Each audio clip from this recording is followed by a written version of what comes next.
এবার আমরা জেনে নেব প্রপাত কূপ কি। পার্বত্য প্রবাহে নদী যখন প্রবাহিত হয় তখন নদীর পাদদেশে যখন জল প্রবাহিত হয় তখন নিচে একটা হাড়ির মতো গর্ত সৃষ্টি হয়, এটাই হচ্ছে প্রপাত কূপ বা প্লাঞ্জ পুল। যেমন সুবর্ণরেখা নদীতে হুড্ডু জলপ্রপাতের নিচে প্রপাতকূপ সৃষ্টি হয়েছে। একবার লাইনটা আমি পড়ি।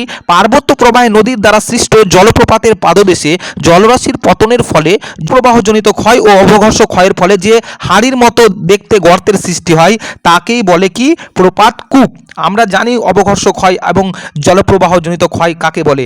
জলের আঘাতে যে ক্ষয় হয় সেটা হচ্ছে জলপ্রবাহজনিত ক্ষয়, এবং নুড়ি কাকর বালি দ্বারা নদীর তলদেশে যে ক্ষয় হয় সেটা হচ্ছে কি অবঘর্ষ ক্ষয়। আর এর ফলে কি হয়, জলপ্রপাতের নিচে একটা হাঁড়ির মতো গর্ত সৃষ্টি হয়, যেটাকে আমরা প্রপাত কূপ বলে জানি। তারপরে আমরা জেনে নেব মন্থকূপ কি।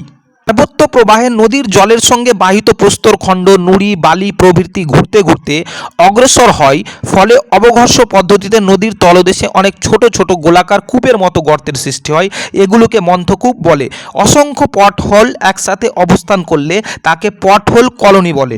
নদীর গতিপথে যখন জল প্রবাহিত হবে তখন জলের সঙ্গে বাহিত নুড়ি কাকর বালি নদী গর্ভে কি করবে, গোলাকার কূপের মতো গর্ত সৃষ্টি করবে, আর এই গর্তগুলোকে বলা হয় মন্থকূপ বা পটহোল। যেমন সরাইকেলার কাছে খড়কাই নদীতে পটহোল কলোনি দেখা যায়।